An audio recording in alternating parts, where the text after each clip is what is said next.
أعوذ بالله من الشيطان الرجيم. بسم الله الرحمن الرحيم. ألف لام را تلك آيات الكتاب المبين إنا أنزلناه قرآنا عربيا لعلكم تعقلون نحن نقص عليك أحسن القصص بما أوحينا إليك هذا القرآن وإن كنت من قبله لمن الغافلين إذ قال يوسف لأبيه يا أبت إني رأيت 11 كوكبا والشمس والقمر رأيتهم لي ساجدين قال يا بني لا تقصص رؤياك على إخوتك فيكيدوا لك كيدا إن الشيطان للإنسان عدو مبين وكذلك يجتبيك ربك ويعلمك من تأويل الأحاديث ويتم نعمته عليك وعلى آل يعقوب كما أتمها على أبويك من قبل إبراهيم وإسحاق إن ربك عليم حكيم لقد كان في يوسف وإخوته آيات للسائلين إذ قالوا ليوسف وأخوه أحب إلى أبينا منا ونحن عصبة إن أبانا لفي ضلال مبين اقتلوا يوسف أو اطرحوه أرضا يخل لكم وجه أبيكم وتكونوا من بعده قوما صالحين قال قائل منهم لا تقتلوا يوسف وألقوه في غيابة الجب يلتقطه بعض السيارة إن كنتم فاعلين قالوا يا أبانا ما لك لا تأمنا على يوسف وإنا له لناصحون أرسله معنا غدا يرتع ويلعب وإنا له لحافظون قال إني ليحزنني أن تذهبوا به وأخاف أن يأكله الذئب وأنتم عنه غافلون قالوا لئن أكله الذئب ونحن عصبة إنا إذا لخاسرون فلما ذهبوا به وأجمعوا أن يجعلوه في غيابة الجب وأوحينا إليه لتنبئنهم بأمرهم هذا وهم لا يشعرون وجاءوا أباهم عشاء يبكون قالوا يا أبانا إنا ذهبنا نستبق وتركنا يوسف عند متاعنا فأكله الذئب وما أنت بمؤمن لنا ولو كنا صادقين وجاءوا على قميصه بدم كذب قال بل سولت لكم أنفسكم أمرا فصبر جميل والله المستعان على ما تصفون وجاءت سيارة فأرسلوا واردهم فأدلى دلوه قال يا بشرى هذا غلام وأسروه بضاعة والله عليم بما يعملون وشروه بثمن بخس دراهم معدودة وكانوا فيه من الزاهدين وقال الذي اشتراه من مصر لامرأته أكرمي مثواه عسى أن ينفعنا أو نتخذه ولدا وكذلك مكنا ليوسف في الأرض ولنعلمه من تأويل الأحاديث والله غالب على أمره ولكن أكثر الناس لا يعلمون ولما بلغ أشده آتيناه حكما وعلما وكذلك نجزي المحسنين وراودته التي هو في بيتها عن نفسه وغلقت الأبواب وقالت هيت لك قال معاذ الله إن إنه ربي أحسن مثواي إنه لا يفلح الظالمون. قال معاذ الله إنه ربي أحسن مثواي إنه لا يفلح الظالمون. ولقد همت به وهم بها لولا أن رأى برهان ربه كذلك لنصرف عنه السوء والفحشاء إنه من عبادنا المخلصين. واستبق الباب وقدت قميصه من دبر وألف يا سيدها لدى الباب. قالت ما جزاء من أراد بأهلك سوءا إلا أن يسجن أو عذاب أليم. قال هي راودتني عن نفسي وشهد شاهد من أهلها إن كان قميصه قد من قبل فصدقت وهو من الكاذبين وإن كان قميصه قد من دبر فكذبت وهو من الصادقين. فلما رأى قميصه قد من دبر قال إنه من كيدكن إن كيدكن عظيم. يوسف أعرض عن هذا واستغفري لذنبك إنك كنت من الخاطئين. وقال نسوة في المدينة امرأة العزيز تراود فتاها عن نفسه قد شغفها حبا إنا لنراها في ضلال مبين. فلما سمعت بمكرهن أرسلت إليهن وأعتدت لهن متكأ وآتت كل واحدة منهن سكينا وقالت اخرج عليهن. فلما رأينه أكبرنه وقطعن أيديهن وقلن حاش لله ما هذا بشرا إن هذا إلا ملك كريم. قالت فذلكن الذي لمتنني فيه ولقد راودته عن نفسه فاستعصم ولئن لم يفعل ما آمره ليسجنن وليكونن من الصاغرين. قال رب السجن أحب إلي مما يدعونني إليه وإلا تصرف عني كيدهن أصب إليهن وأكن من الجاهلين. فاستجاب له ربه فصرف عنه كيدهن إنه هو السميع العليم.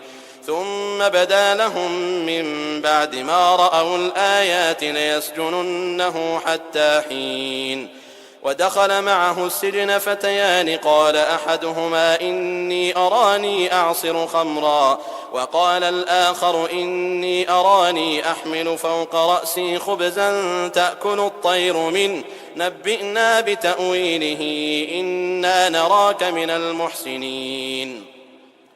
قال لا يأتيكما طعام ترزقانه إلا نبأتكما بتأويله قبل أن يأتيكما ذلكما مما علمني ربي إني تركت ملة قوم لا يؤمنون بالله وهم بالآخرة هم كافرون واتبعت ملة آبائي إبراهيم وإسحاق ويعقوب ما كان لنا أن نشرك بالله من شيء ذلك من فضل الله علينا وعلى الناس ولكن أكثر الناس لا يشكرون.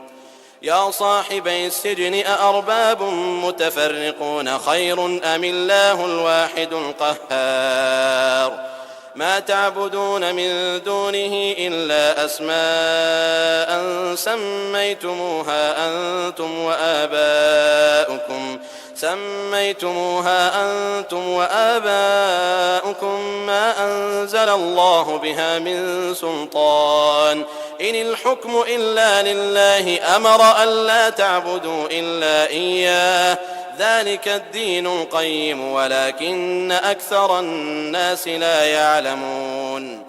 يا صاحبي السجن أما أحدكما فيسقي ربه خمرا وأما الآخر فيصلب فتأكل الطير من رأسه قضي الأمر الذي فيه تستفتيان.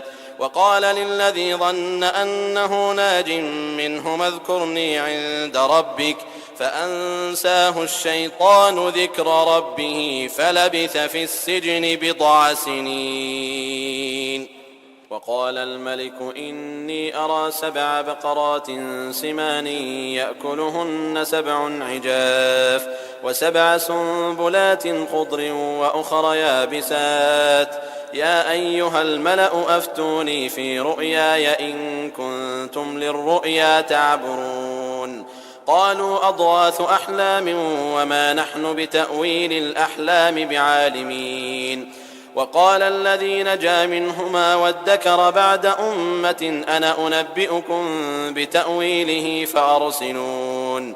يوسف أيها الصديق أفتنا في 7 بقرات سمان يأكلهن 7 عجاف و7 سنبلات خضر وأخر يابسات لعلي أرجع إلى الناس لعلهم يعلمون. قال تزرعون 7 سنين دأبا فما حصدتم فذروه في سنبله إلا قليلا مما تأكلون. ثم يأتي من بعد ذلك 7 شداد يأكلن ما قدمتم لهن إلا قليلا مما تحصنون. ثم يأتي من بعد ذلك عام فيه يغاث الناس وفيه يعصرون. وقال الملك ائتوني به فلما جاءه الرسول قال ارجع إلى ربك فاسأله ما بال النسوة اللاتي قطعن أيديهن إن ربي بكيدهن عليم. قال ما خطبكن إذ راوتن يوسف عن نفسه قلن حاش لله ما علمنا عليه من سوء.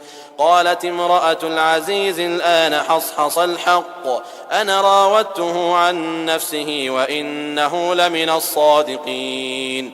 ذلك ليعلم أني لم أخنه بالغيب وأن الله لا يهدي كيد الخائنين. وما أبرئ نفسي إن النفس لأمارة بالسوء إلا ما رحم ربي إن ربي غفور رحيم. وقال الملك ائتوني به أستخلصه لنفسي فلما كلمه قال إنك اليوم لدينا مكين أمين.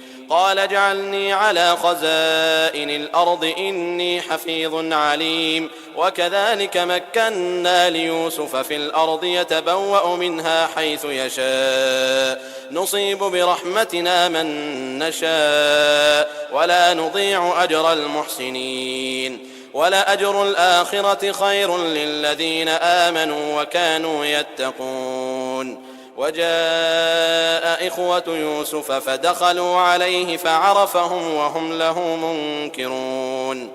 ولما جهزهم بجهازهم قال ائتوني بأخ لكم من أبيكم ألا ترون أني أوفي الكيل وأنا خير المنزلين. فإن لم تأتوني به فلا كيل لكم عندي ولا تقربون. قالوا سنراود عنه أباه وإنا لفاعلون. وقال لفتيانه اجعلوا بضاعتهم في رحالهم لعلهم يعرفونها إذا انقلبوا إلى أهلهم لعلهم يرجعون. فلما رجعوا إلى أبيهم قالوا يا أبانا منع منا الكيل فأرسل معنا أخانا نكتل وإنا له لحافظون. قال هل آمنكم عليه إلا كما أمنتكم على أخيه من قبل فالله خير حافظا وهو أرحم الراحمين. ولما فتحوا متاعهم وجدوا بضاعتهم ردت إليهم قالوا يا أبانا ما نبغي هذه بضاعتنا ردت إلينا ونمير أهلنا ونحفظ أخانا ونزداد كيل بعير ذلك كيل يسير. قال لن أرسله معكم حتى تؤتون موثقا من الله لتأتونني به إلا أن يحاط بكم. فلما آتوه موثقهم قال الله على ما نقول وكيل.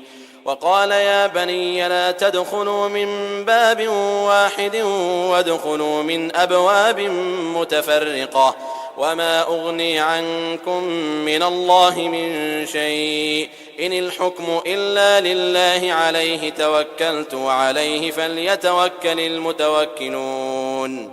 ولما دخلوا من حيث أمرهم أبوهم ما كان يغني عنهم من الله من شيء إلا حاجة في نفس يعقوب قضاها وإنه لذو علم لما علمناه ولكن أكثر الناس لا يعلمون. ولما دخلوا على يوسف آوى إليه أخاه قال إني أنا أخوك فلا تبتئس بما كانوا يعملون. فلما جهزهم بجهازهم جعل السقاية في رحل أخيه ثم أذن مؤذن أيتها العير إنكم لسارقون. قالوا وأقبلوا عليهم ماذا تفقدون قالوا نفقد صواع الملك ولمن جاء به حمل بعير وأنا به زعيم. قالوا تالله لقد علمتم ما جئنا لنفسد في الأرض وما كنا سارقين.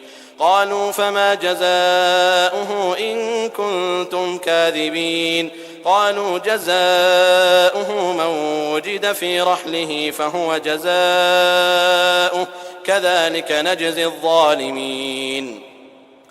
فبدأ بأوعيتهم قبل وعاء أخيه ثم استخرجها من وعاء أخيه كذلك كدنا ليوسف ما كان ليأخذ أخاه في دين الملك إلا أن يشاء الله نرفع درجات من نشاء وفوق كل ذي علم عليم. قالوا إن يسرق فقد سرق أخ له من قبل فأسرها يوسف في نفسه ولم يبدها لهم قال أنتم شر مكانا والله أعلم بما تصفون. قالوا يا أيها العزيز إن له أبا شيخا كبيرا فخذ أحدنا مكانه إنا نراك من المحسنين. قال معاذ الله أن نأخذ إلا من وجدنا متاعنا عنده إنا إذا لظالمون. فلما استيئسوا منه خلصوا نجيا. قال كبيرهم ألم تعلموا أن أباكم قد أخذ عليكم موثقا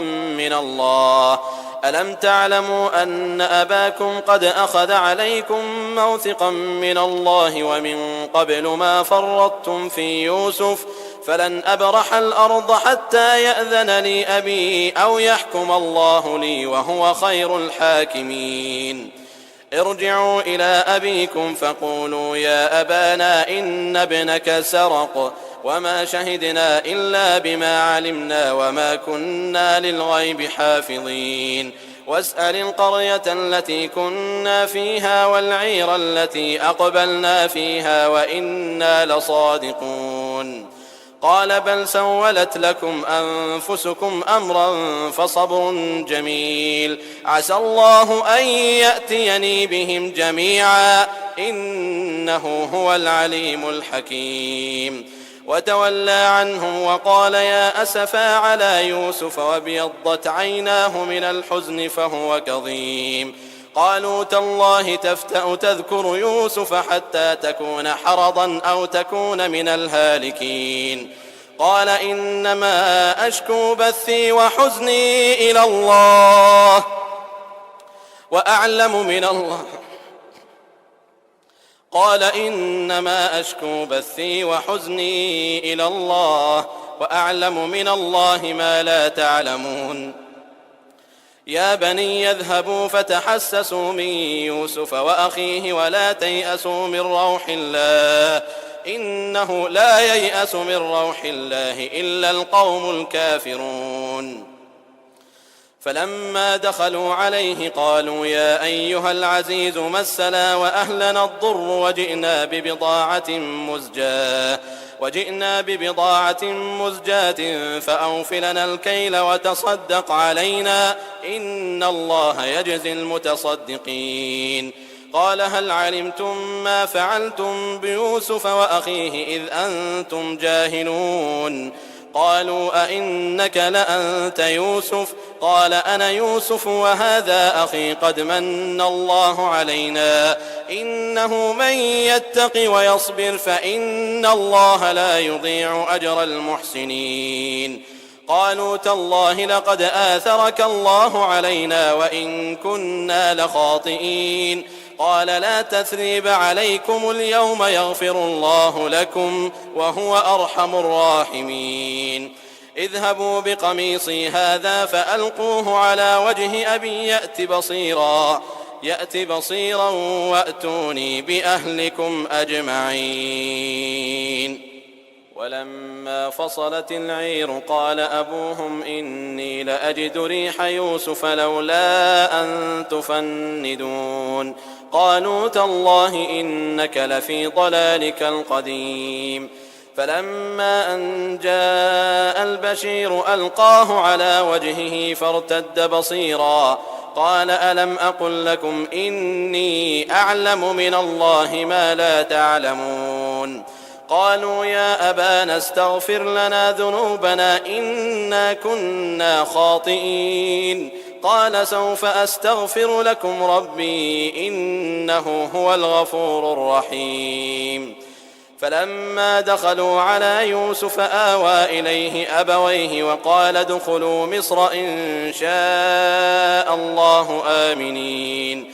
ورفع أبويه على العرش وخروا له سجدا وقال يا أبت هذا تأويل رؤياي من قبل قد جعلها ربي حقا وقد أحسن بي إذ أخرجني من السجن وجاء بكم من البدو من بعد أن نزغ الشيطان بيني وبين إخوتي إن ربي لطيف لما يشاء إنه هو العليم الحكيم. رب قد آتيتني من الملك وعلمتني من تأويل الأحاديث فاطر السماوات والأرض أنت ولي في الدنيا والآخرة توفني مسلما وألحقني بالصالحين.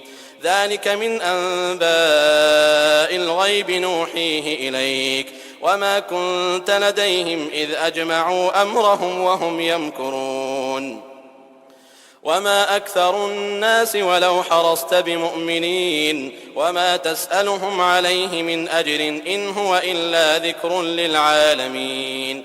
وكأين من آية في السماوات والأرض يمرون عليها وهم عنها معرضون وما يؤمن أكثرهم بالله إلا وهم مشركون.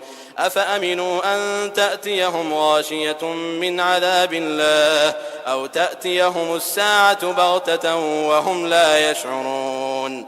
قل هذه سبيلي أدعو إلى الله على بصيرة أنا ومن اتبعني وسبحان الله. قل هذه سبيلي أدعو إلى الله على بصيرة أنا ومن اتبعني وسبحان الله وما أنا من المشركين. وما أرسلنا من قبلك إلا رجالا نوحي إليهم من أهل القرى أفلم يسيروا في الأرض فينظروا كيف كان عاقبة الذين من قبلهم ولدار الآخرة خير للذين اتقوا أفلا تعقلون حتى إذا استيأس الرسل وظنوا أنهم قد كذبوا جاءهم نصرنا فنجي من نشاء ولا يرد بأسنا عن القوم المجرمين لقد كان في قصصهم عبرة لأولي الألباب ما كان حديثا يفترى ولكن تصديق الذي بين يديه وتفصيل كل شيء وهدى ورحمة لقوم يؤمنون.